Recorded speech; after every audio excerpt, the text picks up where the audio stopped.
Hey guys, James here again. This video with Luffy was Rimuru Part 2.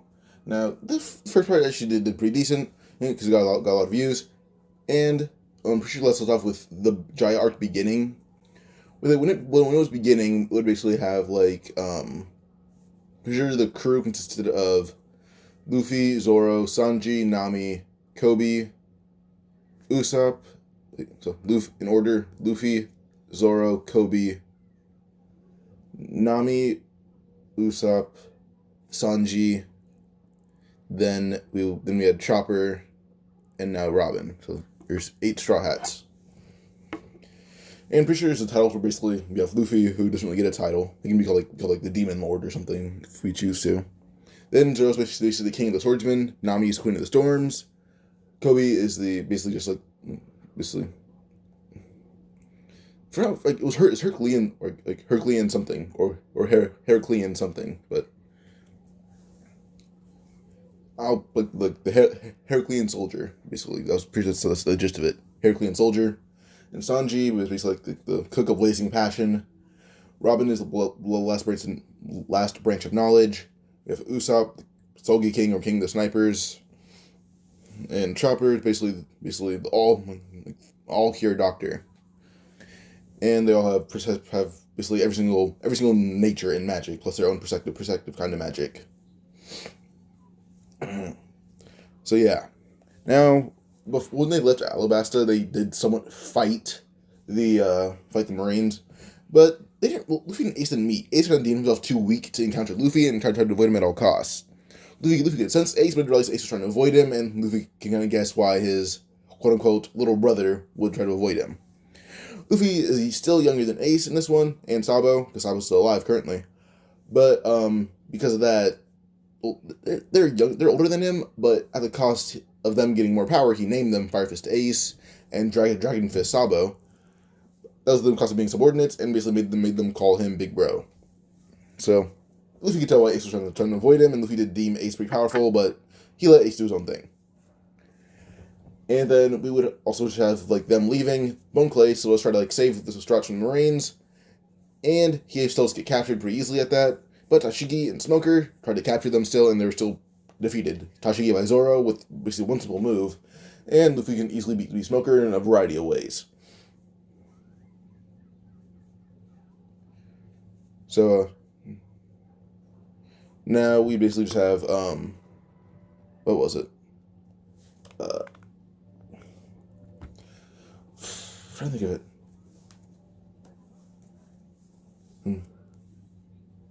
What was it? Alright, so yeah, Jaya arc begins. They meet Mashira, they eventually bring him to Drum Island. They bring him to Jaya, they go into the bar. I'm pretty sure Luffy's current bounty is in the 200 millions currently, and this is his second bounty. The second or third bounty, but I'm pretty sure it's second. While Luffy just go to the bar with Zoro. Nami can't really boss them around, because Luffy does what he wants, he's not really a violent person, doesn't really do anything to encourage battle. If need be, he's a pacifist at that. Yes, he's captain of his crew and he's the strongest one, but he's mainly a pacifist. If need be, he will join a battle. But otherwise, he's a pretty reserved guy. He basically goes to fight if he thinks you deserve his wrath, or if he gives you the honor of encountering his wrath. And so Luffy and Zoro go to the bar. They've been chugging sake. Luffy's been eating pies as well. And Blackbeard immediately knows who Luffy is. And Luffy still knows Straw Hat Luffy. But Zoro is known as the King of the Swordsmen, or basically King of the Swords, Zoro.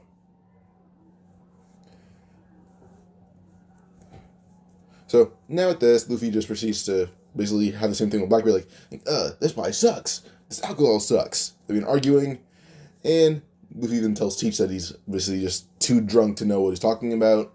And Teach says, I guess you're too young to know what good food tastes like. Teach will leave, and Luffy chuckles at his, I guess, weird friend that he just made. Only comes in and begins talking trash, but his whole crew is like, Bellamy, no, don't do that. But he's questioning his crew's saying that, and one of his, I'm pretty sure his right-hand man is named Sarkis. Sarkis would say, Bellamy, that guy's bounty's on 200 millions. But Bellamy would freeze, and he's like, that little run has a bounty of 200 million? And can't be this wrong. We grab Luffy by the hair, until suddenly Bellamy realizes there's a giant slash across his face. He looks at Zoro, Zoro's blade is drawn, and Zoro would say, "Don't touch my captain." Now Bellamy recognizes Zoro. Zoro's wanted poster shows him basically the signature bandana, him wearing basically like, it's kind of like a black dress coat, so to say, like it's like the black part of a tuxedo, and then wearing like a basic white shirt under it, then his regular pants and shoes. Or boots.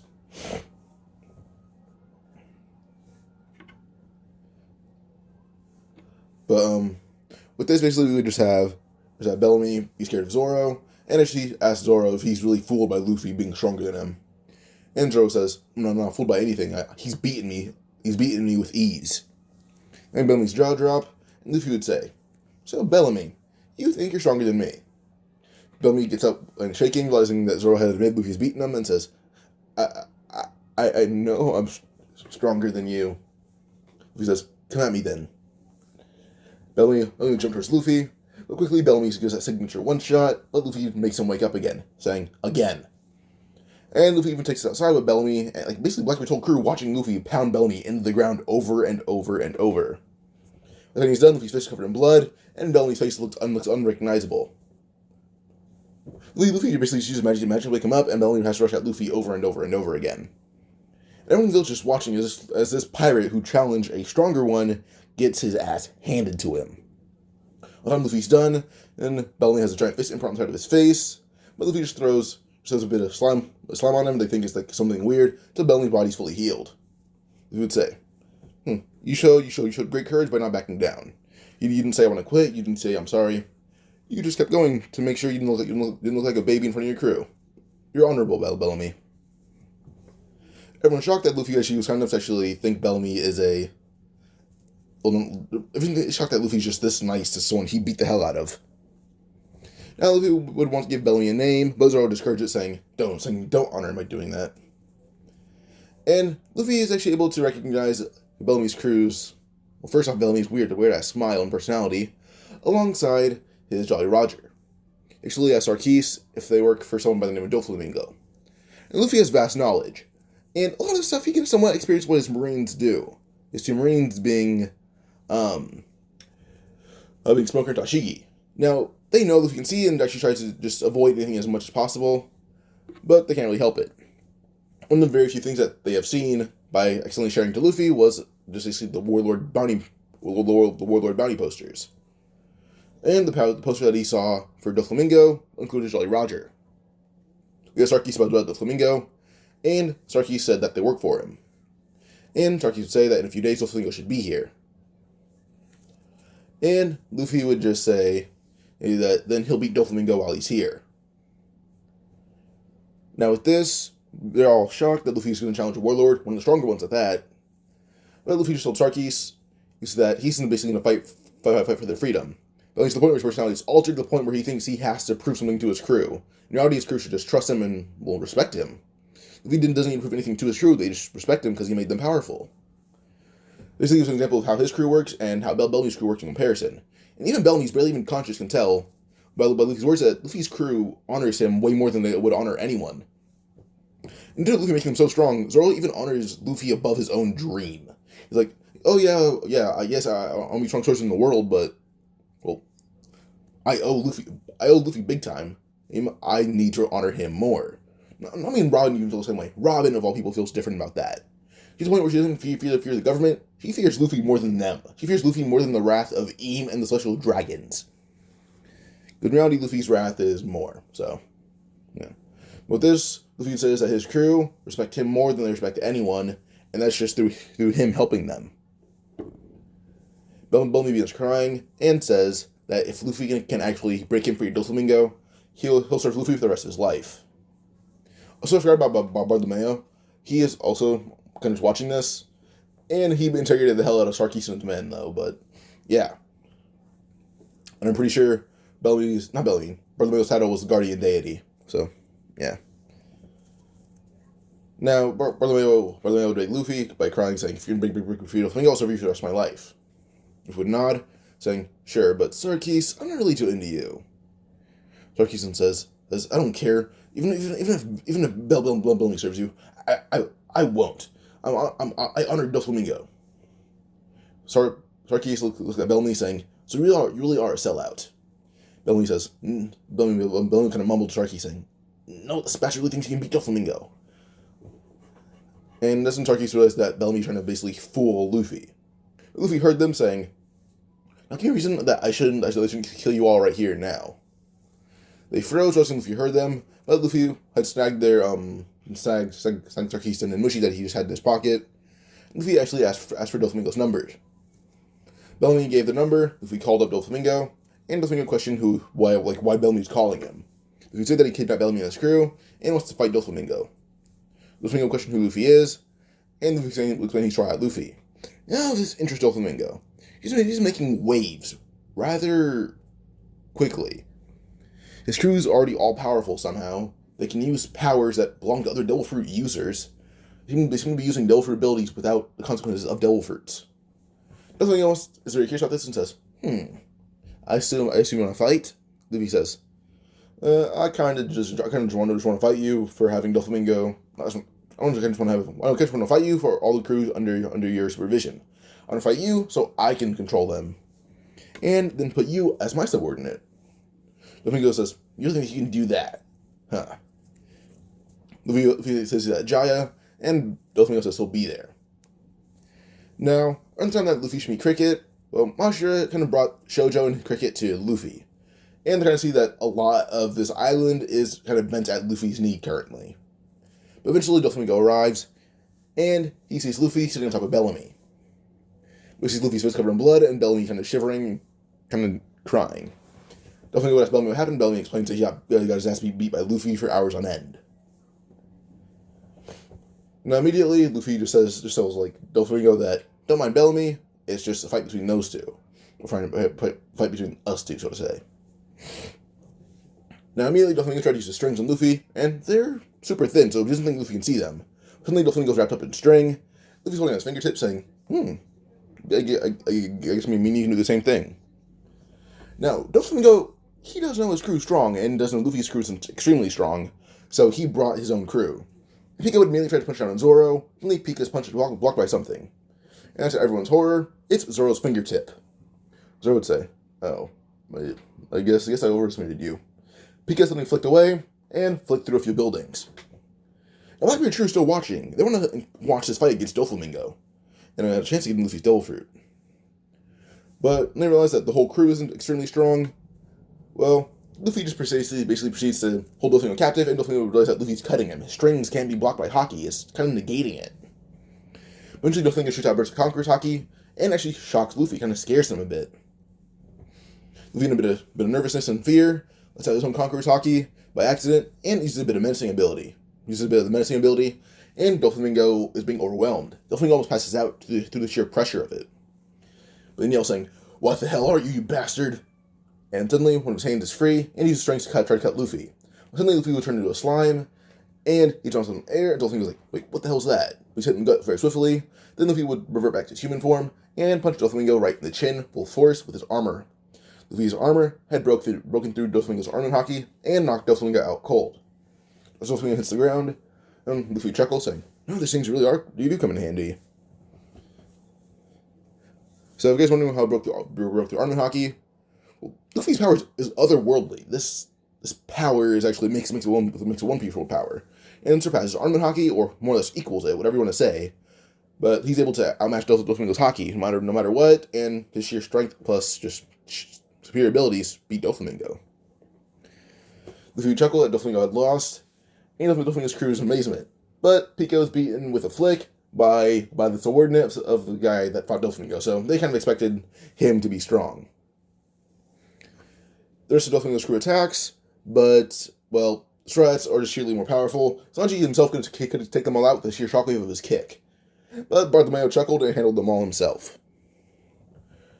So yeah, now with this, the Marines were called because there's so much chaos going on. Like, the Marines were called to Jaya, of all places. When the Marines arrive, they see Doflamingo beaten up on the dock, or at least the ones that can recognize it. Like, the Marines, they're like, come on, send strong pirates, send strong Marines. This is urgent, warlord's fighting. So they happen to send Garp.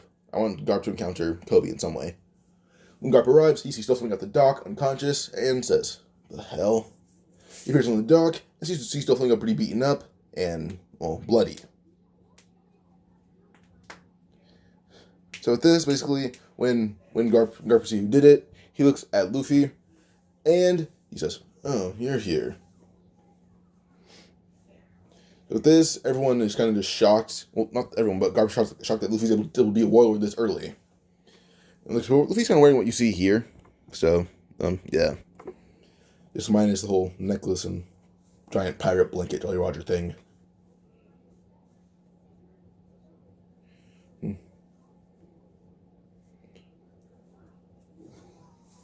But, Luffy would basically just talk to, he just talks to, what was it? He talks to Garp, and Garp actually kind of questioning why Luffy's so strong. And what Doflamingo would just say is that Luffy broke his haki. So, with this kind of confused Garp saying, like, he broke your haki. And Luffy explains he doesn't know haki, he doesn't know how to use it, just knows what it is. And he would show off his glove of this hardening, and Garp would punch at Luffy. Luffy and Garp then collide fists, and Garp would then realize that Luffy could break haki, but due to Garp's haki being superior to Doflamingo, Garp's haki cannot be broken. Luffy realized one thing: Garp wasn't using black haki. Luffy thought it was just his sheer physical strength. Until the Great Sage basically revealed Garp's secret: it is advanced haki. This then goes over different types of haki and how it's advanced, and the users that use it as advanced. Basically, it was like an empath, which I'm pretty sure, which is what Otahime is, which is not Orahime, Otahime, which is like the queen, the past queen of Fishman Island, and an empath, I'm pretty sure, kind of can tell emotions. So yeah, so Otahime was an empath.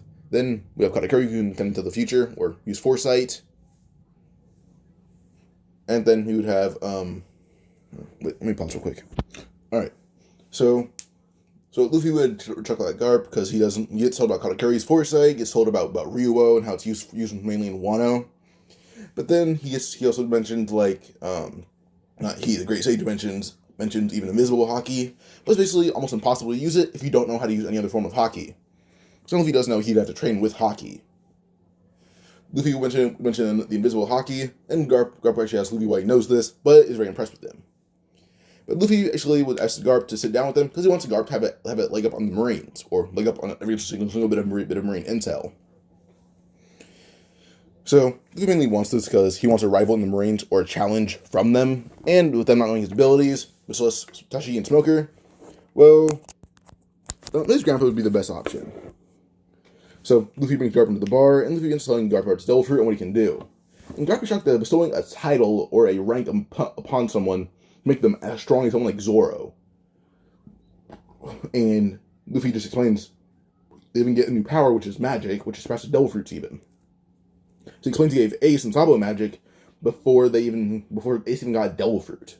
So Ace was already basically a master of fire before he got the Maramara no Mi. That's why he was so prominent with it when he got it. Garp was so amazed that Luffy made Ace and Sabo the strongest they are.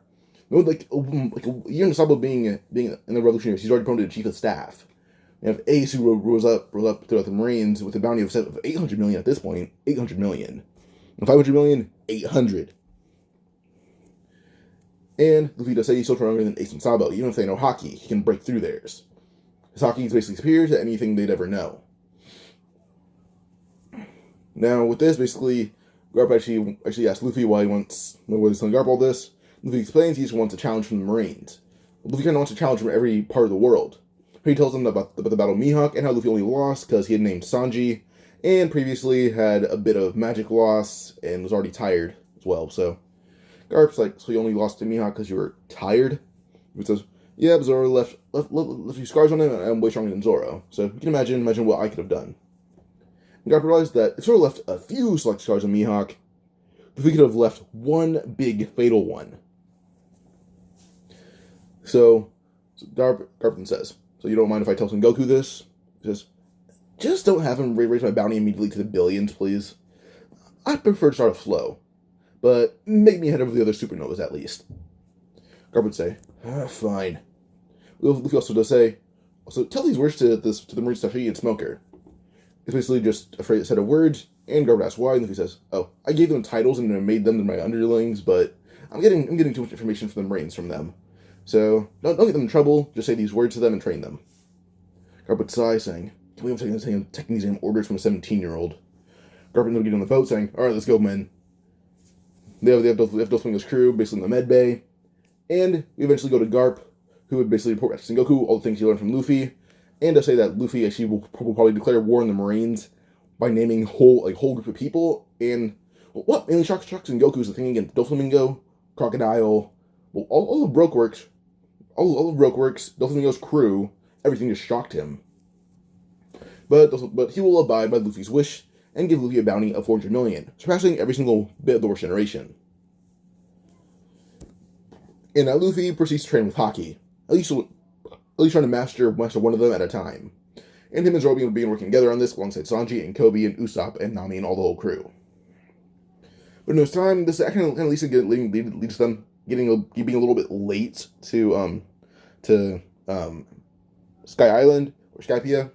But by the time they're done, well, during the time of training, they basically used it to find gold by tracking heat signatures. Well, yeah, I guess gold can make heat signatures, so yeah. But now by the time they're done, well, we basically just have them going to Skypiea because they had met Cricket and Shoujo and Mashira. They go up there, they actually are able to pay the toll by giving back some ancient relics.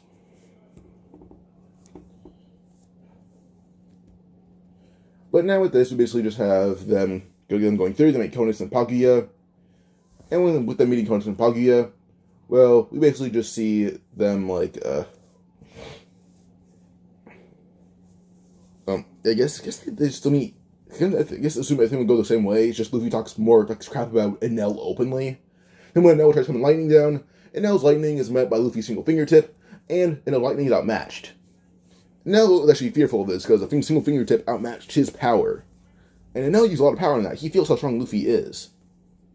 Enel then immediately tries to use the amount of lightning he used on Burka. Pretty sure that's the name of it. But then when Enel uses that, Luffy just says, Nami, you want to handle this? This is a little too weak for me. Nami says, fine. She's going to hold out her hand, and a gigantic beacon of thunder would then shoot right through it, and all the lightning is gathered up in Nami's palm, and she then shoots it back at Verth, completely annihilating the whole island. And, by coincidence, killing all of Enel's men, leaving Enel sole survivor. Luffy just tells Nami does a little too much, and Nami just apologizes for that. But, yeah.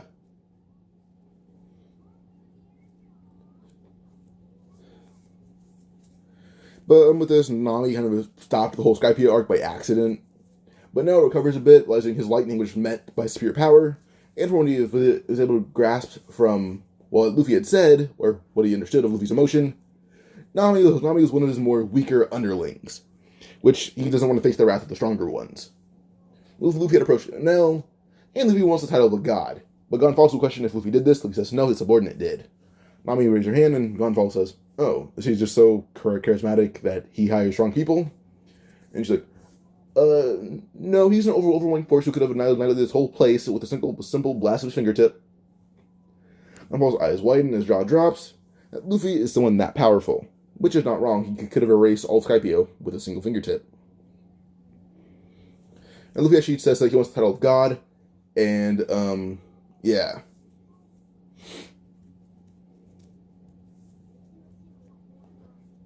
Wait, pause real quick. Alright, so, I forgot where I was, but Luffy basically just says he'd like to be the god of Skypiea. And with this, well, Gonfalves isn't really opposed to it, but he's like, well, you're not going to be here a lot.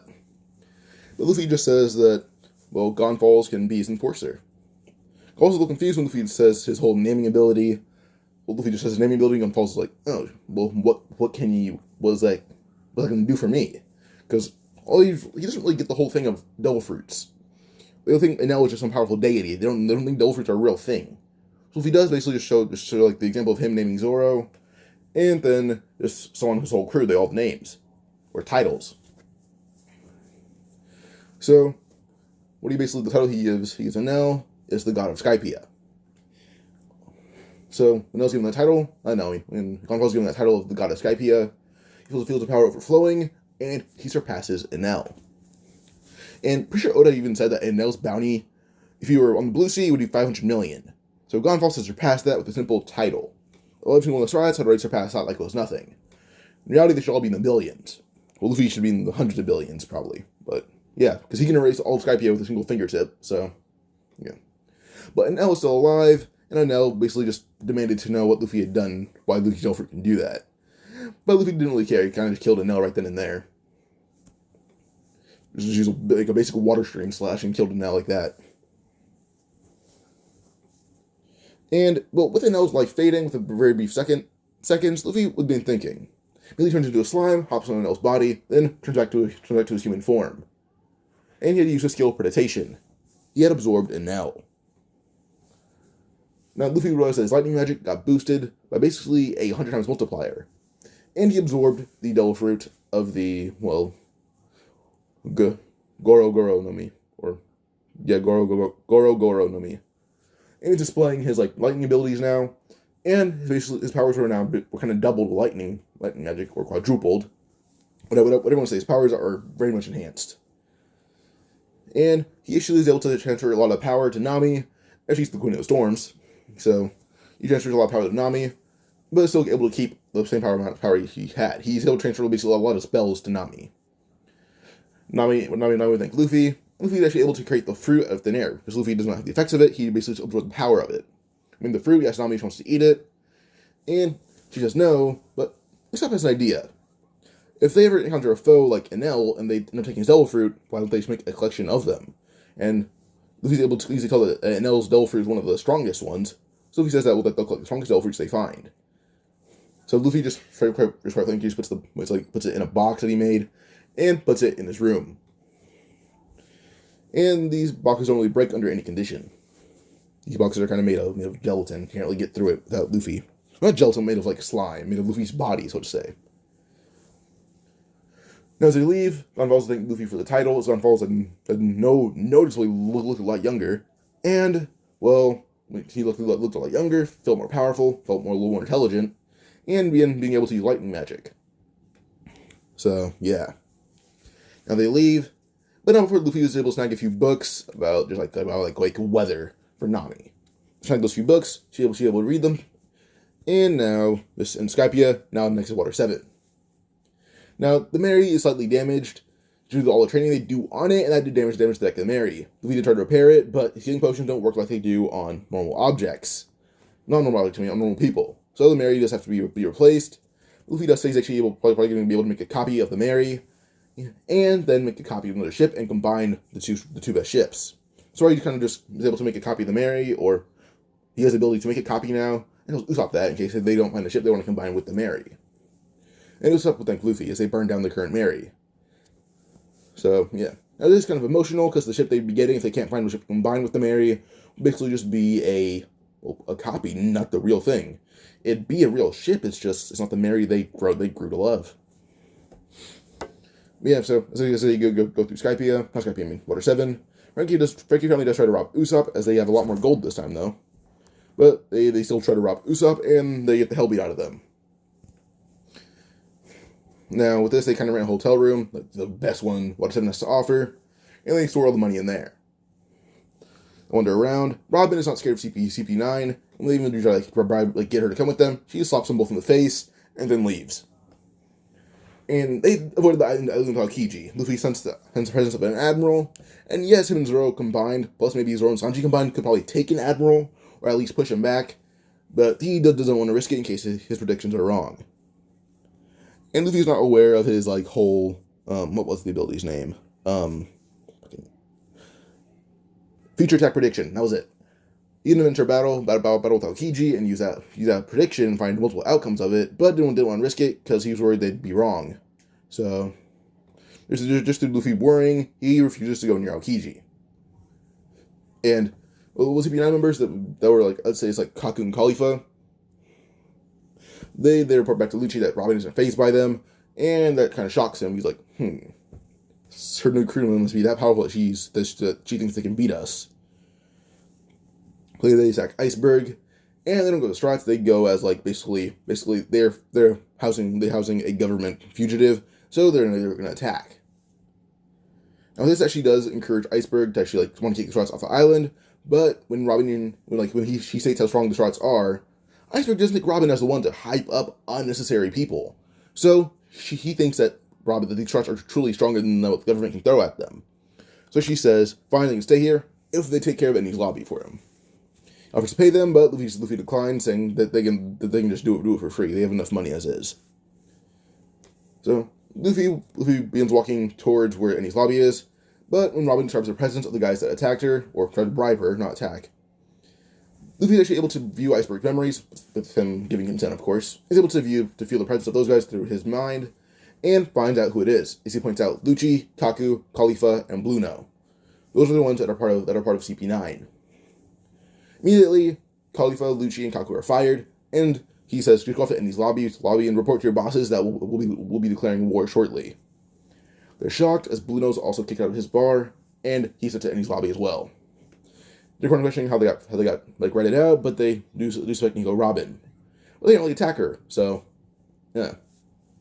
But the moment they try to take the sea train won't move, and it's being held in place by Luffy.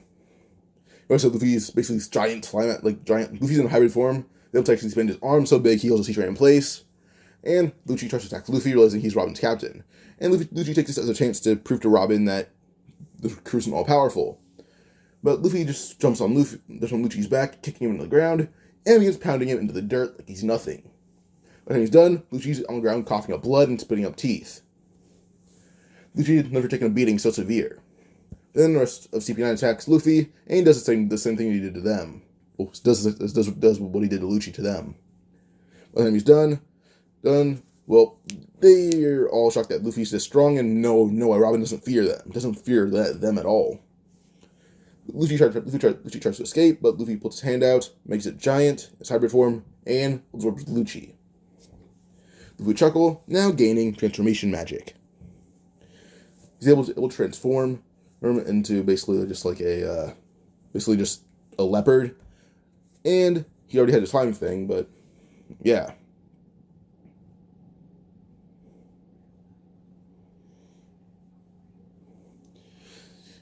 Yeah, with this, Lucci's absorbed by Luffy, and Luffy explains his Devil Fruit is beyond any kind of power that they could ever comprehend. And Luffy says he'll allow them to take the sea train for now, but they need to send back a miscellaneous marine to return the ship, and Luffy will send that marine back in his own way.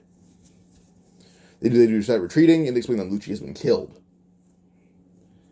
So with this, they end up sending the sea train back with a miscellaneous marine, and the way Luffy sends them back is by throwing them. When they're thrown, they land, but somehow safely in Kaku's arms. Kaku realizes that Luffy's able to target where Kaku exactly is with that one strike. But there's a note on the man's back as Kaku read it, saying, "Look up." So they see a giant lightning bolt, and Luffy would play a trick on Kaku, basically spelling out in the air, saying, "I can annihilate this island in 1 second." And at the bottom, it says, "Leave Robin alone." CP9 in theater agrees. I'm pretty sure it left off with Luffy threatening CP9, and they understood the assignment. So, leave Robin alone, or else lightning will rain down in Ennie's lobby. This does lead to the two giants not really being, I'd say, the two giants don't return to Elbaf. But let's say, by some mysterious thing, due to the government being so scared and nervous, they're able to sneak away by swimming away. So, yeah. But, now basically just go to, it's the island in the Water 7 being safe, and Luffy says he threatened them. Now, Iceberg watching Luffy the whole time and kind of question what he did. Luffy says he can basically control weather alongside lightning. And he basically threatened to rain lightning down upon them. So this shocked Iceberg when he thanked Luffy. Now with this, Frankie shows up with the whole Frankie family and demands to fight Luffy. When Iceberg hears saying, "Wait, you want to fight him? Frankie, you're laughable." Frankie would say, "Wait, Iceberg, you think my whole family can't take on this one punk?" As they went to, he saw up saying, no, he did it. He's probably their captain. Since he seems strong, they seem weak.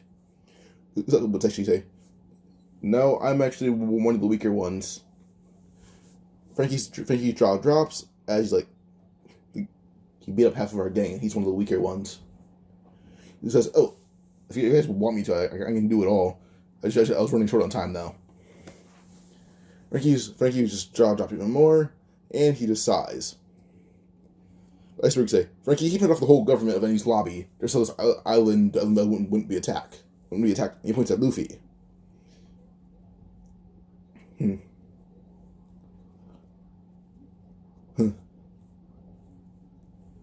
But I guess this is just like, I don't know.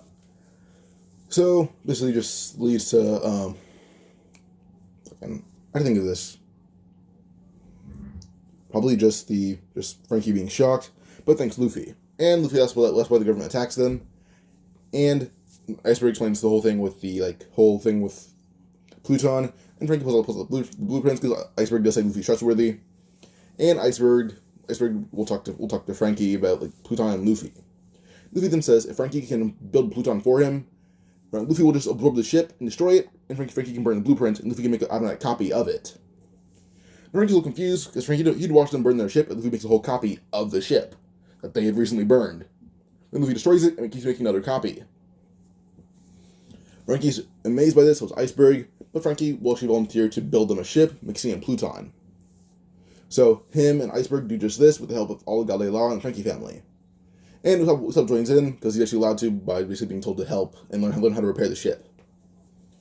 Now with this, we basically just go to like just when the ship is built. Now they're already pretty late to Skypiea, so they're gonna be a little more late to Florian Triangle arc. Now with this, you basically just have not the Florian Triangle, but the Bark arc. Well, Pluton is eventually built, and Luffy eventually absorbs it and makes a whole new copy of the ship. And then Frankie destroys the whole actual Pluton and tells Luffy what he's going to do with the copy now. He's take it out to sea. Luffy destroys that copy, and Frankie will question what he's doing. Luffy will tell the Great Sage to find some way to combine Mary and Pluton. It is done, and it results in a ship being bigger than, well, all the Supernovas ships. And this ship is basically the size of Thriller Bark. By the time Luffy gets on the ship, he says that this is their grand ship, and the ship is enough to house all their grand fleet, including like Killer Clown Buggy, all of Skypiea, so to say. Not all of it, but a lot of the islands of Skypiea that would want to unite with him. He can house them. It's basically just a giant-ass ship. Frankie's amazed at what Luffy did, and Luffy also says he's actually able to analyze every single thing Frankie did, and now Luffy's kind of on the level of Frankie as a shipwright. Frankie just says, they've been done for years, let's just take the easy way out of everything, huh? Luffy nods saying, yep, and I'm also the god of an island in the sky. So the easy way out seems to be pretty fun. And Luffy actually offers to make Frankie his not right hand man, but his official shipwright, offering to give Frankie a title, just so he's insanely strong. Frankie's a little concerned and says, I don't think so. The Frankie family still needs me. Luffy would say, doesn't matter. Doesn't matter. You can always come back and visit them. And you can always come back and visit them when our journey's done. Frankie's still a little hesitant. Luffy then says he'll offer Frankie a title, whatever he wants. And that title will give Frankie insane power. Frankie's still hesitant, and Luffy then says, fine. I'll bestow a title upon you, so you have to listen to me no matter what. You're now given the title of the Ultimate Cyborg Frankie. Frankie feels a power boost, and his body begins morphing, up to Luffy's will. Frankie's body now looks how it does post-time skip, and he's on the same level that he was in Wano. Or that he is in Wano. Frankie realizes how powerful he is now, and thanks Luffy, and his bit of advancements are shocking. Luffy is molding Frankie's body his own will using the technological knowledge he gained. So with this, Frankie's amazement, he is just, I'd say, probably just thankful for Luffy. But now with this, basically, Frankie finally says now he owes Luffy, and he has to go with them. And Luffy would not say, yep, you do. Frankie would sigh, getting on the boat, and they leave, heading to the Florian Triangle. You go there, Brook would realize something's past him. Yeah, I thought it was just the mysterious mist. I realized it was just one big ass ship. Look up saying, what in the hell? Luffy jumped down on the boat, saying, "Oh, someone is down here." So I thought I felt a presence. Luffy and Brook began talking, and the Sharks aren't really phased by Brook. Well, none of them are phased by him. Like Chopper and Usopp and Nami, that's like the coward trio. But that's really it. Well, the rest of them aren't really too phased. So basically standing in front of Chopper and Nami holding a giant cross, saying, I'll protect you two," holding up the giant cross while shivering. Well, Chopper and Nami got hiding behind Usopp, holding out small crosses, saying, "Yes, sir." But, yeah. Now with this, Bartholomew and Bartholomew and Kobe are kind of chuckling at the weakling trio, or not the weakling, the cowardly trio. They're kind of the weakling trio, they're the weakest of the crew, but still, they're extremely powerful in their own right. The power scaling I can use for strides is just the power to destroy a country. Well, not a country, but like a small state, including like a state being like Skypiea being the size of a state. They can annihilate that. That's like their power scaling, and they can all do that, including Frankie, because he has knowledge of how to train with magic. The Sharks can all use the same kind of magic, and Luffy thinks it's very, very easy because it'd be easier to work in tandem. Because they know what magic works together and how to use it for each other, and which way they all use it for their own gains. Like Zoro would use magic in tandem with his sword, decoding him with lightning, fire, water, wind, everything, or make blades out of those elements. Also, using his own slashing magic in tandem with his fingernails would be very useful. Then we have Sanji basically use it for magic as kicks, or as a defense system, like a shield or a barrier, or just how to coating his leg in it. Sanji will also specialize in some kind of healing magic as well, due to just like infusing it in food. And then we'd have like that. You have Frankie is actually able to more or less use like. Let me find the name of this person real quick. All right, so Frankie's magic is going to be very similar to Henry from Black Clover. It's just Frankie would also have basically like construction magic, so to say. Like kind of just build anything. It can build anything out of anything. But then his like Henry's recombination magic, I'm pretty sure it's called like recombination magic. You can use that on like the Sunnies, that's what they call it now. So they use it like that, and yeah. And the ship that we combine something like just his owner is sending the Sunny, like understanding Pluton, he's able to build the Sunny in his mind. Then he's able to enhance the Mary to what the crew would like, combine it all. And that's why now the current Sunny is super big. But yeah.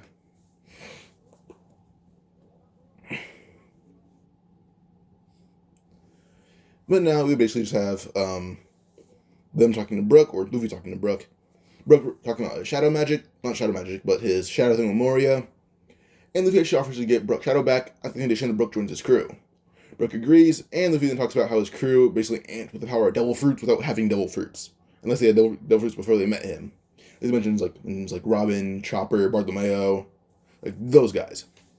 Brook mentions his like fruit that allows him to come back to life, that allowed him to come back to life that one time, and it made him light enough to run on water, which is very useful.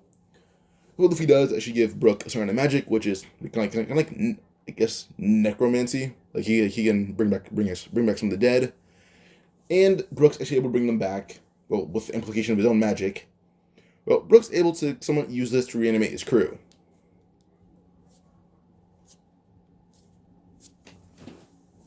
Let me pause real quick. Sorry for pausing so much.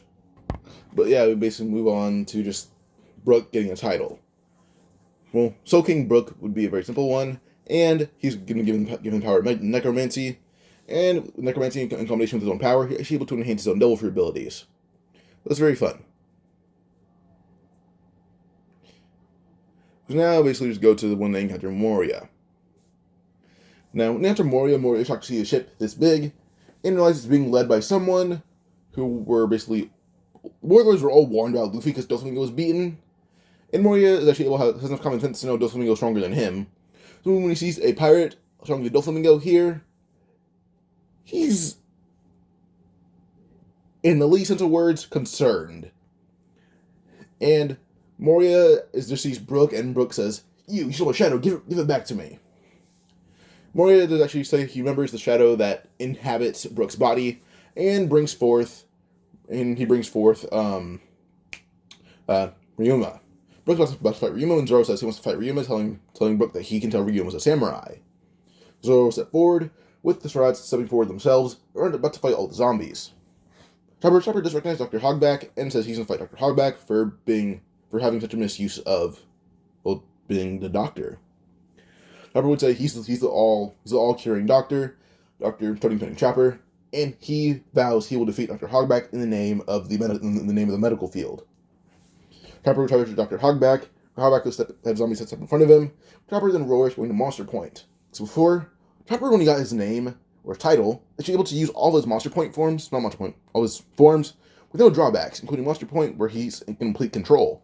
He doesn't need Rumble Balls. He kind of uses them to enhance his own crew if he ever needs so. So, with this, basically, Chopper would just go to Monster Point, instantly begin pounding down on the zombies, and defeat Dr. Hogback in one punch. Chopper's Monster Point is basically more powerful than he is even in Wano, or I'd say post-time skip in general. And Chopper displaying his power, well, this is amazing for the Straw Hats. Chopper is really just powerful. Then with Perona, well, she steps in the way of Zoro, saying, "Sorry, but you've been annoying, so I'll defeat you first." Then she sends a shadow at Luffy and Zoro. Well, first at Zoro, then it tries to go through Zoro, but then towards Luffy. But in response, all Perona's ghosts are wiped away by Zoro. Somehow. But she's appear in front of her, and he says, "Zoro, just go on, I'll handle her." We see Sanji step in front of Absalom, but Absalom said a word that pissed off Sanji. Well, not a word, a sentence that'll piss off Sanji. He said that he'll take Robin and Nami as his wives. And, Sanji's royally pissed off, and so are Bartolomeo and Kobe, because they view Luffy like a god, and those are kind of Luffy's subordinates, and they refuse to let Luffy be disrespected in this way. They think it's disrespect for Absalom to say that he'll take Luffy's crewmates or underlings. Bartolomeo and Kobe both yell, "You dare disrespect Luffy-sama, we'll kill you!" Bartolomeo summons a gigantic barrier that he shoves right at Absalom, and shoves away all the zombies, as Kobe immediately would jump at Lola. She tries to jump at at Bartolomeo, but Kobe just jumps and grabs Lola, throwing her right into the ocean. And punches down on the ground as hard as he can, making it come up in the air, and Sanji takes every bit of the earth right at Absalom, hitting him over and over and over again. And with this, Absalom can't really avoid this. Sanji's been training observation hockey with Luffy. Luffy's basically a god in this world, with his Great Sage helping him train in the most efficient way. They can all use observation hockey decently. The whole crew can. Sanji will attack Absalom using heat signature, and kick the ever-living hell out of him, each and every time. By the time he's done, Absalom is just unconscious, and Lola's crew is watching the Struts annihilate Moria's crew. But they look at Zoro, who was fighting one of the strongest zombies. Zoro is making Ryuma his bitch. Best way to say it. Ryuma is acknowledging Zoro's insanely strong, saying that Zoro's one of the strongest swordsmen he's ever met. Zoro would say he couldn't have gotten this strong without his master, and the stronger swordsman, his captain, Luffy. I'll be right back. I have to use the bathroom. Alright, so, Zoro beat Moria easily. He beat Ryuma pretty easily, and Ryuma claims Zoro is one of the strongest swordsmen he's ever faced. And Ryuma eventually is just beaten too easily by Zoro over and over and over, and Zoro would say his title is King of the Swordsman, even though he hasn't beaten anyone by the name of King of the Swordsman. So with this, he hasn't beaten the strongest swordsman of all, but he is still the strongest swordsman. Claims he's the strongest swordsman currently. Now with this, basically, Ryuma would offer Zoro his Black Blade, saying you've proven your superiority to me. I offer you my Black Blade. I give it to you in death. Zoro ended up taking it and give Yubashiri to Ryuma, saying that this blade would prove kind of useless to him currently because it's the weakest blade he has. And he wants to take down Ryuma in one blow, and with as much force as possible, hoping to break his own sword of his own accord. Ryuma would bow. Zoro would end up pulling out Shusui, and he appears right behind Ryuma as the fight would start, and it ended as quickly as Zoro had said go. Ryuma will not bow, but thanks Zoro for his respect, and Yubashiri is shattered, and Ryuma is cut in half. Brook's shadow returns to his body. Zoro ends up picking up both of Ryuma's halves, and basically wrapping him in a giant bandage before finding some way to preserve his remains because he wants to get them back to Wano. So, yeah.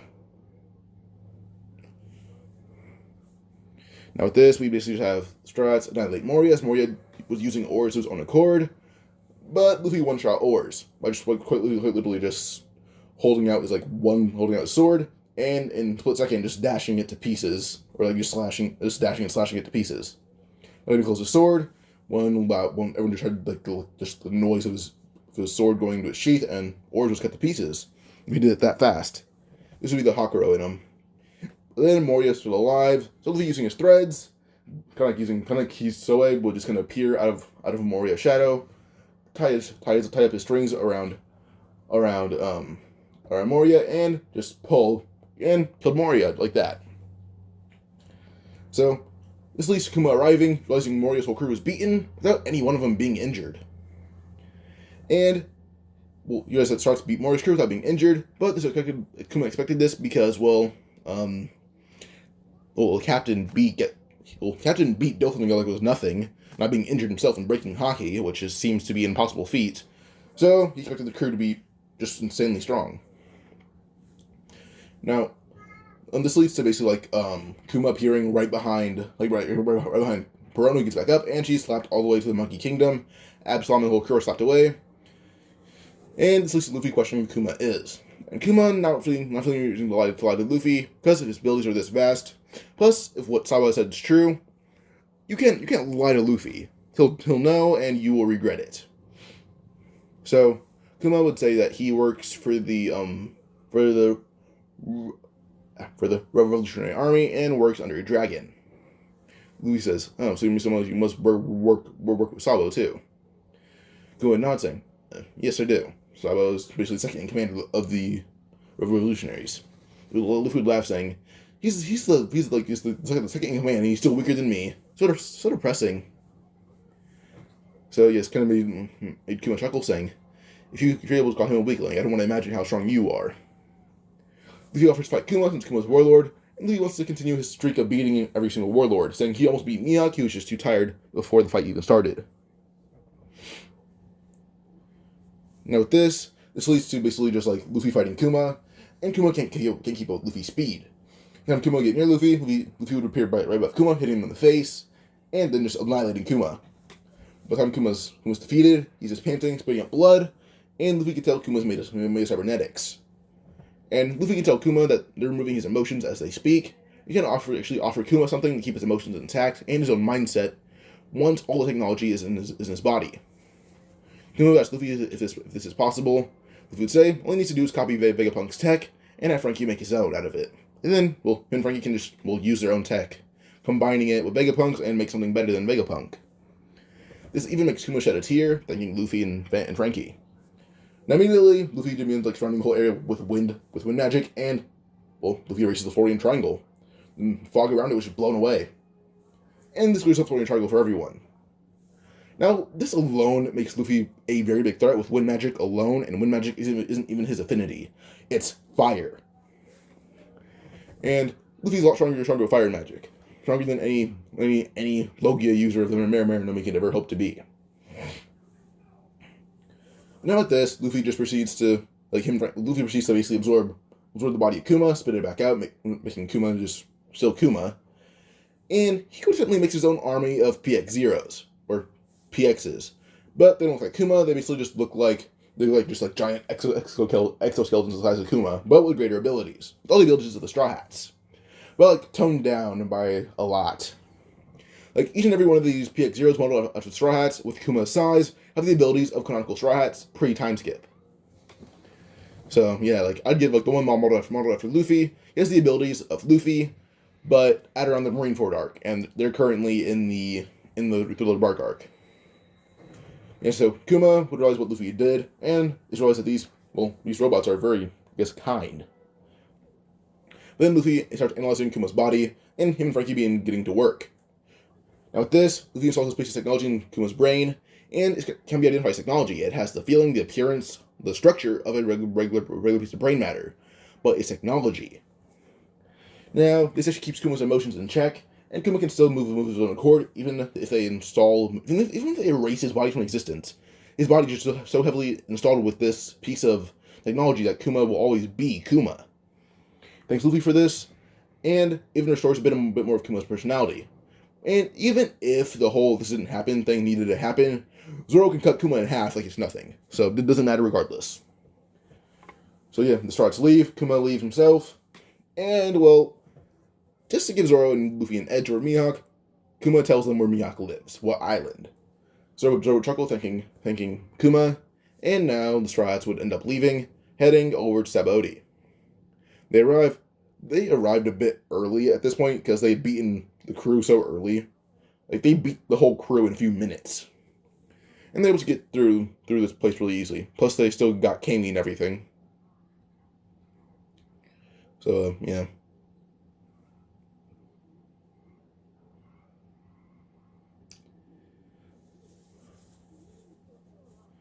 So now with this, we just go to the Straw Hats.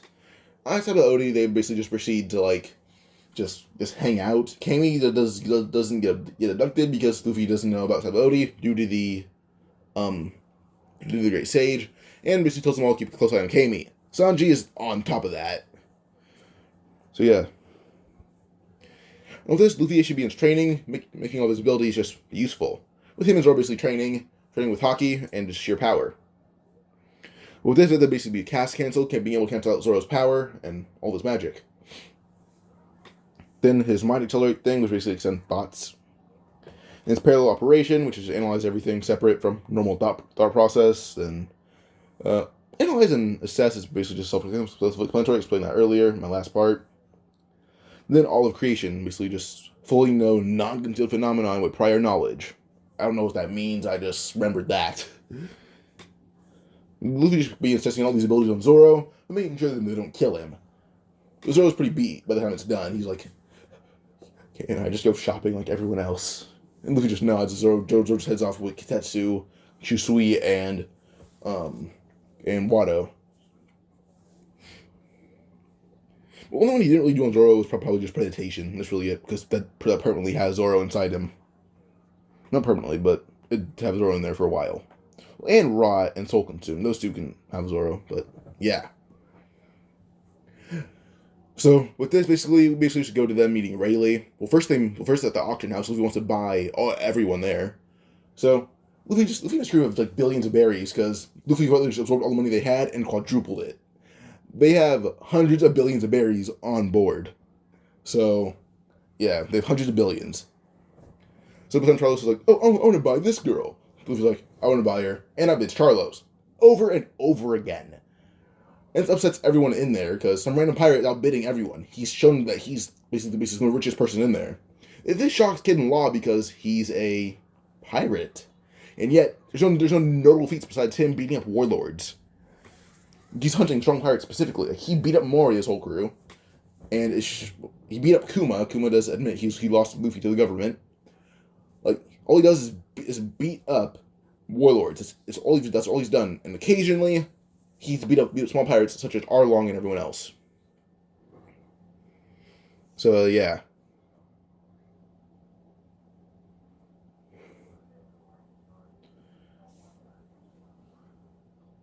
So I guess this would end some of the... So not end, but I guess progress this arc. Now, Rayleigh shocked because even Luffy bought him, but by the time he gets all their collars, he's able to break all the collars like it's nothing, and they're all set free.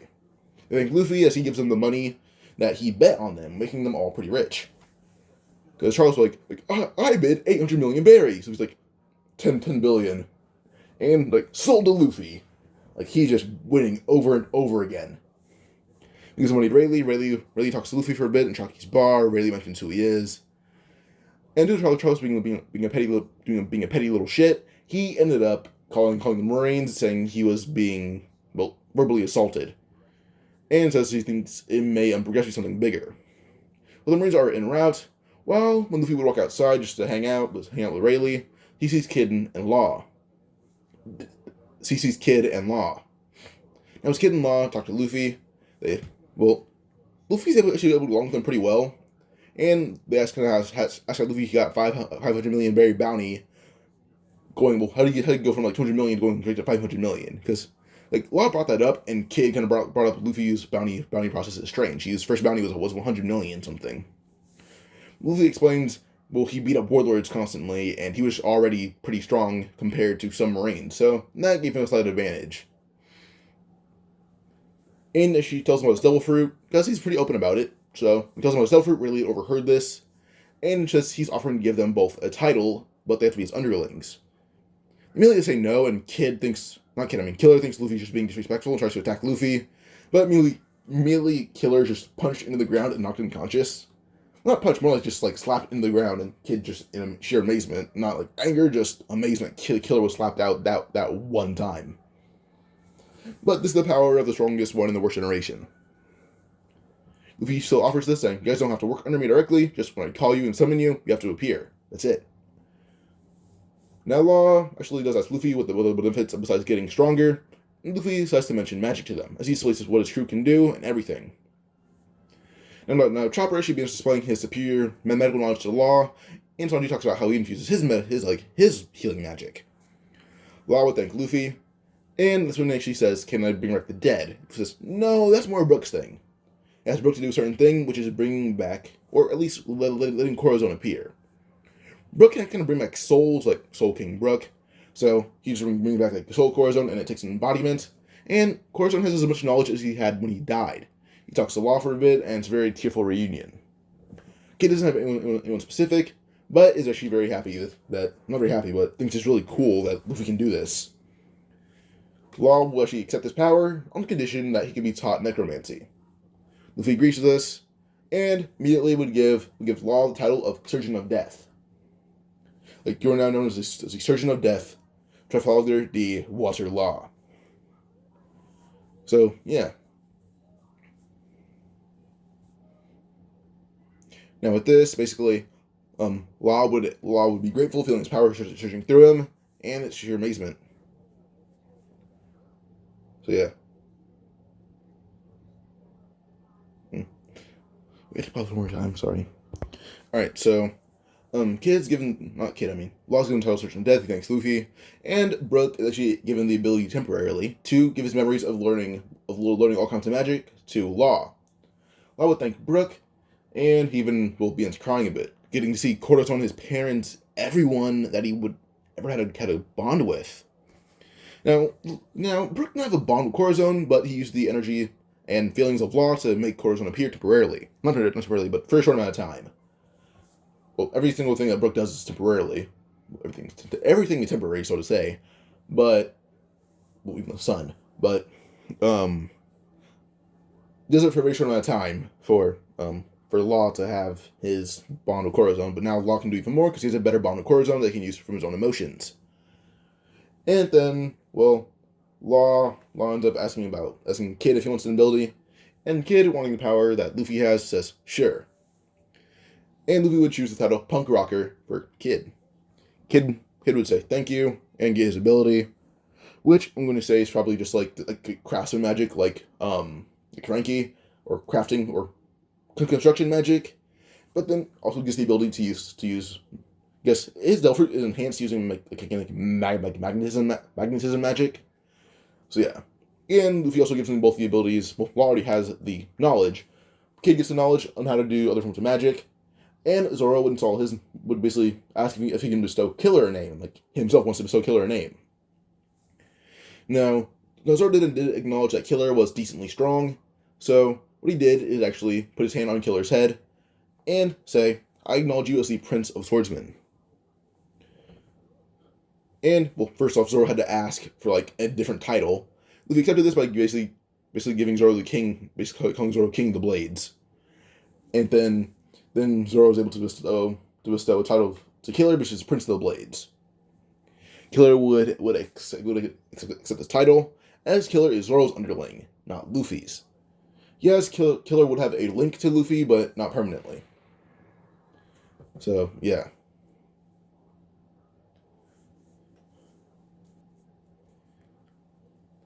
But now with this, basically, we'd have Luffy who would just say that, Well, he can probably tell that Charlos got mad and probably called the Marines, and he tells them to actually escort the other Supernovas out of here. Kid would say, "What did he have to?" But Law does it without hesitation. He owes Luffy. He knows this. He owes him big time. He owes Luffy big time for every single survivor, but every single person on his home island. They get a chance to see the world again, how it advanced. And Kid has to admit, he now owes Luffy because Law owes Luffy. So they escort everyone out of there, and the Supernovas are questioning why, but Law just says, "There's going to be admirals coming soon. We want to make sure everyone gets out of here safely." Now the PXs arrive, and no, the Supernovas think that Law and Kid will lose pretty easily, but this leads to basically just Law cutting them down with no difficulty, and Kid just slams them all on the ground like it's nothing. He realizes his body got so strong, they're both on the level that they are in Wano. Power rose that much. Luffy expending so much energy naming people and training with Zoro, he's losing losing energy constantly, but gaining it back, not double, but like a 0.5 advantage. Not 0.5, that's half. Cutting everything in half if you multiply it. A 1.5 multiplier every time he trains. So it's a lot of energy gained back. So yeah. Now with this, when Kizaru does arrive, all the Supernovas had already left, and the Supernovas had realized that Marines were coming, so Kid and Law helped them. Actually helped. Bonnie's kind of shocked that they were actually helped, and is pretty grateful. Now Law's crew is actually able to basically just share some energy with them, and it does give them some ability of magic. And Kid does the thing with his crew, but Killer helped Kid. So yeah. Now with this, basically, when the Marines arrive, Luffy actually asks Rayleigh if Rayleigh can stay inside with Shocky. They want to handle these Marines themselves. Now, immediately, Kizaru would appear on the island, going to kick down, basically firing off a giant blast, but sees a blast smack back at the Marines. Kizaru immediately has to jump and kick it away, or basically kick it into the ocean, and is confused on what did that. When he sees Luffy flying towards him. Flying. Or he thinks it's flying. Luffy probably just jumped and kicked the air as hard as possible, being sent flying right towards Kizaru, or gliding towards him. Kizaru would try to basically turn into, light, but Luffy's able to hit him in the gut, which shocks Kizaru. Kizaru didn't think Luffy could use Haki, but Kizaru sent flying, sent gliding, and bounces off the ship almost into the water, but Sentomaru kept Kizaru, questioning what hit him that hard. Kizaru spit a bit of blood, saying, guess these rats from the worst generation, from the worst generation can use Haki. This shocks Sentomaru when suddenly half the Marine ships that they had sent are gone. One side's in flames, one side's, completely gone. But then more Marine ships began falling from the sky, crashing into their own ships.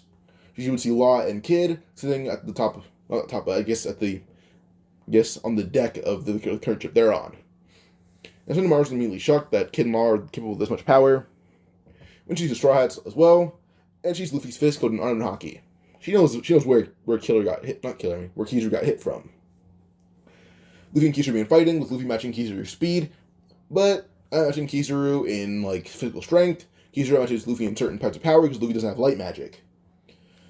But Luffy can use water magic extremely well, so he kind of has a terrain advantage. With this, Kizaru is basically able to be pushed back and almost drowned. Eventually, Kizaru is caught up in Luffy's water threads, slime threads, and, now Haki-infused threads. He's been cutting Kizaru severely, and Kizaru been showing emotion that doesn't make him seem high. He's been screaming in pain. Luffy just kind of moves him very swiftly, then lets Kizaru go, as Kizaru is now pouring blood everywhere. Zoro beats Sentomaru with a simple punch, and all the Marines there were defeated. Now, Charles had watched this as he saw the almighty Admiral Kizaru being defeated. But Kizaru, Charles isn't dumb enough to think Kizaru was weak, so he just knows that Luffy is strong. The Straw Hats and the Heart Pirates and the Kid Pirates retreat back in the land, and the Marines retreat in fear and get Kizaru major medical attention. Now, when the Marines return, Goku would question why they're back so fast, and why there's so few of them, but they yell, "Get Kizaru medical attention now, he's dying." Garp would chuckle, not chuckle but sigh, saying, "Damn it, Luffy." And Sengoku had heard this, saying, "So you grew that strong so fast, huh?" Garp would nod, saying, "The devil fruit of his sure is different than all the other ones I've encountered." But they see Kizaru stay and realized Luffy was holding back on him. Kizaru was just cut really deeply. Luffy avoided every single bit of vital organs. Because the cuts were deep, but not vital, or on vital organs. He could have died a lot faster.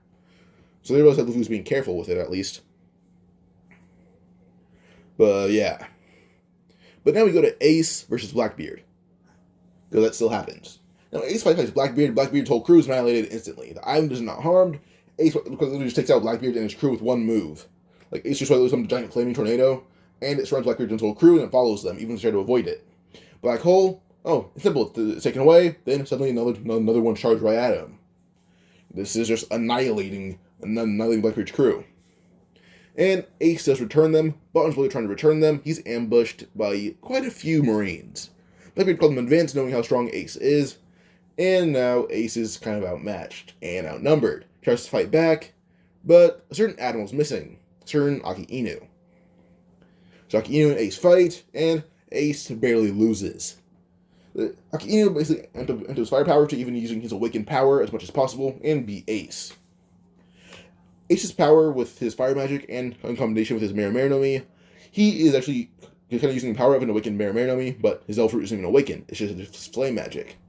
But sadly, Aki Inu was able to use true awakened abilities and outmatch Ace's heat. Aki Inu would admit Ace is impressive. Ace is arrested, Blackbeard's brought into the hospital, and yeah. So now basically just go to I guess, well, Kuma doesn't arrive. He told Vegapunk what happened with Luffy, and Vegapunk actually somewhat understanding, thanking Kuma for telling him, because now Vegapunk would know there's someone out there smarter than him, or they can somehow use better technology. But yeah. So now we basically just have Luffy who would just leave, leaves Sabaody, and he kind of read a newspaper that revealed Ace got captured by the Marines. But due to the Marines taking heavy loss currently, the things can be postponed for a while.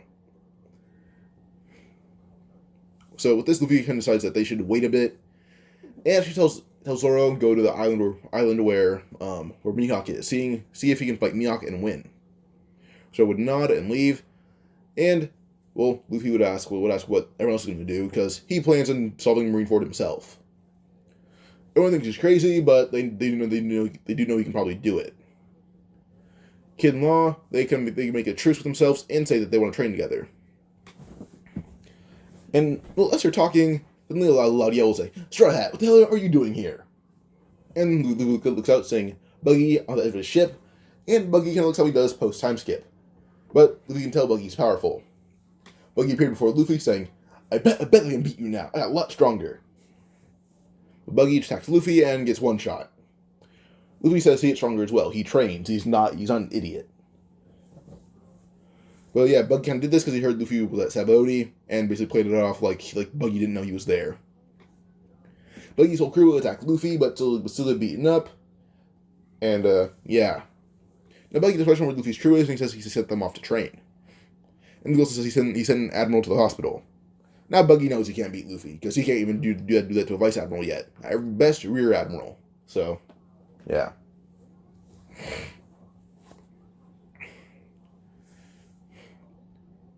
So I guess it would just become just Luffy waiting a bit till Shotch to leave after he gives him a destination to go train at. He sends Brook to calm down the island between these humans, or normal humans, and then the long-armed humans. Which he sends them all to the same location so he didn't canon. We send Frankie to Vegapunk's home, intentionally just basically fix Vegapunk's failed invention. So, yeah.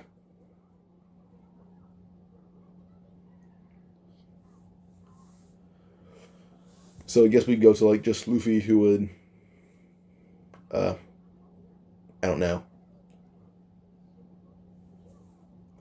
I guess he'd invade Impel down. But Kid in Law actually has them sit on standby outside. At least some decent distance away where he can sense them.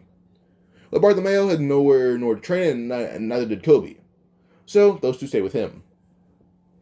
But Buggy, Kid, and Law, they're decent distance away outside of Impel Down, and they're going to basically wait for Luffy. While Luffy, Bartholomew, and Kobe invade Impel Down themselves. Now, it's been a few weeks, And, well, Luffy encountered a marine ship along the way, as he was able to make a small ship and take it out. And Luffy had encountered the marine ship that Boa was on. As Luffy begins talking to, like, the Marines, as the Marines question why Luffy's here, they're kind of nervous, that's why they're talking, not fighting. But eventually Luffy destroys them all, and Boa would admire Luffy's power, and he helps her, which kind of gives her a small crush on him. But she's able to leave. He does destroy the marine ship, basically beats all the Marines, but Boa just gets a crush on Luffy due to him being so strong, and him being so straightforward with her. But yeah, so Luffy and Bartolomeo and Kobe would head right into the Impel Down, and they are able to destroy. First off, Buggy didn't need to break him out. They move through all the levels pretty easily. They meet the same people they do in canon, just Buggy isn't with them, he's outside.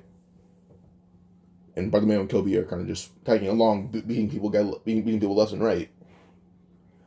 But eventually, Luffy would encounters Impel Down level 6, and barely missed Ace.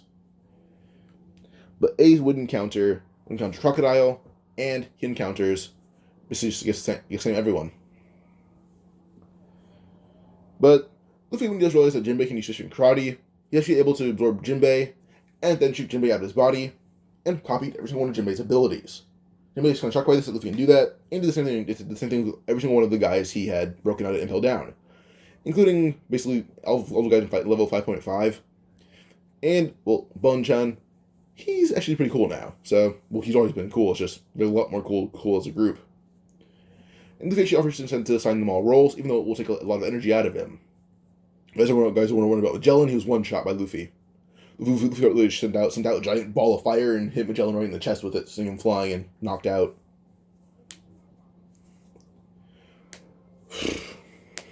But yeah. So now with this, he will assign names. Or titles. Well, Ivan doesn't really want a title, saying that he doesn't need one. He wants to do his own thing. But everyone else will get names on the condition that they're Luffy's subordinates now. Now the name that Luffy would give, I need to find all the names of everyone in the Impel Down breakout. So I guess Galdino. Okay, Galdino. This title would be a Waxman Galdino. Luffy just gives him that title because it's simple. Then I guess we keep going. So we keep going. They meet Bonchan. Then so Bonchan and Luffy fight their way through everyone. I guess we'd go down to Blazing Hell, which was where they'd meet Mr. 1, I'm pretty sure. So yeah, now Luffy beats Magellan in one go, so that's pretty easy for him. And Luffy is not damaged by him. So they meet Mr. 1. Mr. 1 made an ally. Luffy kind of deems him the Blade Man. Or the Duke of Blades. That's what Luffy called him. They're all got their power boosted. And, yeah. Then Jinbei is still called the first son of the sea, Jinbei, and Jinbei's power is now boosted with water magic. Power of a devil fruit without needing a devil fruit. Now Jinbei does the power gratefully, and yeah. Now Blackbeard's crew. They don't go near Impel Down, they are defeated instantly, and Shiryu broke out in all the chaos. That's really it. Broke out in all the chaos. So, yeah. So Luffy doesn't fight Blackbeard. Blackbeard and Luffy never fight. And this may end the whole arc. Not the whole arc. Well, I guess the whole Impel Down arc. But yeah. Now with this, we basically just go on to just when they're on their way to Marineford. When they're right there, when Blackbeard arrives, well, Ace doesn't really seem excited or upset. He just tells Whitebeard that there's no need to come. And Whitebeard's like, Ace, you don't need to say that. We're family. But Ace say, the strongest pirate in the world's already coming for me. And he's referring to Luffy. Now Whitebeard, he heard stories from Ace. And Ace has confidence in Luffy that Luffy can beat Whitebeard. And he says out loud that Luffy could probably beat Whitebeard. He said that a few times. But when Ace says strongest pirate in the world's coming for him, well, Garp and everyone that knows about Luffy's power knows who Ace is referring to. Everyone that's encountered Luffy in a fight deem him the strongest pirate in the world. So yeah, now Luffy and his whole fleet arrive at the same time. But when Luffy arrives, he feels a familiar presence at Marineford. but they're a spectator. His presence being Zoro. Zoro was sent to find Mihawk, and Mihawk had to be on his island for a day before the Marines took him. And Mihawk sunk Zoro onto the ship. So Zoro's trying to looking around at Marineford, and, well, when Whitebeard would yell, "Who the hell are you referring to the strongest pirate in the world?" And Zoro would feel Luffy's presence falling from the sky, and Zoro would step out a line saying, "My crew," or "my captain and the rest of my crew," and our allies, I guess. Garp would question why Zoro's only here, not Luffy. When suddenly Luffy would yell, "Hey, I'm up here!" As he yells that, suddenly he would turn into a slime, hit the ground, or hit the ice, and bounce between tons of Marines, hitting them all in the guts, so hard they are all knocked out, and thrown around. Now with this, Luffy is able to take down a good amount of Marines in a split second, with all of his allies, including the kid and everyone else's pirates crew, throwing around everyone. With this, we realize why Luffy's called the strongest pirate in the world, by Ace, at least. Immediately Luffy look at Ace, asking Ace, should he just go up there and rescue him right now? Ace says, why not?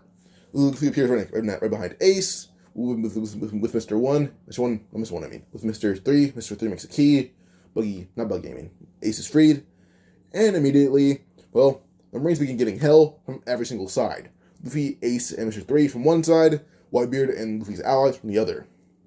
Zoro and Mihawk fight as they didn't get to him on Mihawk's home island, and everyone would watch as Zoro and Mihawk seem like even opponents. So yeah, now Mihawk's leaving a few scars on Zoro, Zoro's leaving a few scars on Mihawk. Zoro ends up getting a scar on his eye from Mihawk, and Mihawk would get a noticeable scar as it's a stab wound from Zoro. But they make each other pass out. Zoro wasn't using magic, he was using his pure sword technique. So, yeah. Because Zoro didn't use any magic. If he did, he could have beaten Mihawk. But he used pure hockey and skill, which Luffy admired, so, yeah. But eventually with this, we'd have just Marineford ending. There's no notable fights. Because any fight Luffy's in, he wins. So, nothing important would happen.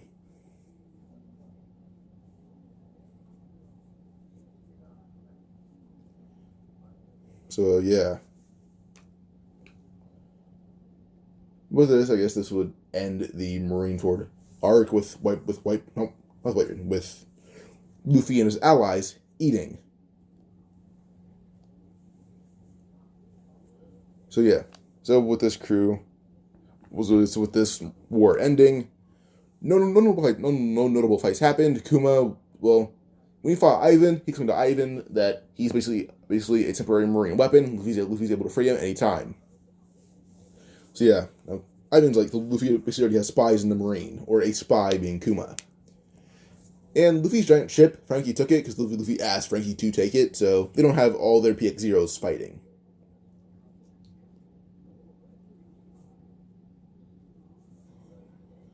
But I guess this would be it. But that's all I can say, I guess. Marineford ended. Whitebeard and his allies win by a landslide of Luffy's power. So yeah. But I guess this would just end this part right here. Next part would be the post-time skip. If you guys enjoyed this part, like, subscribe, comment for another one. Goodbye.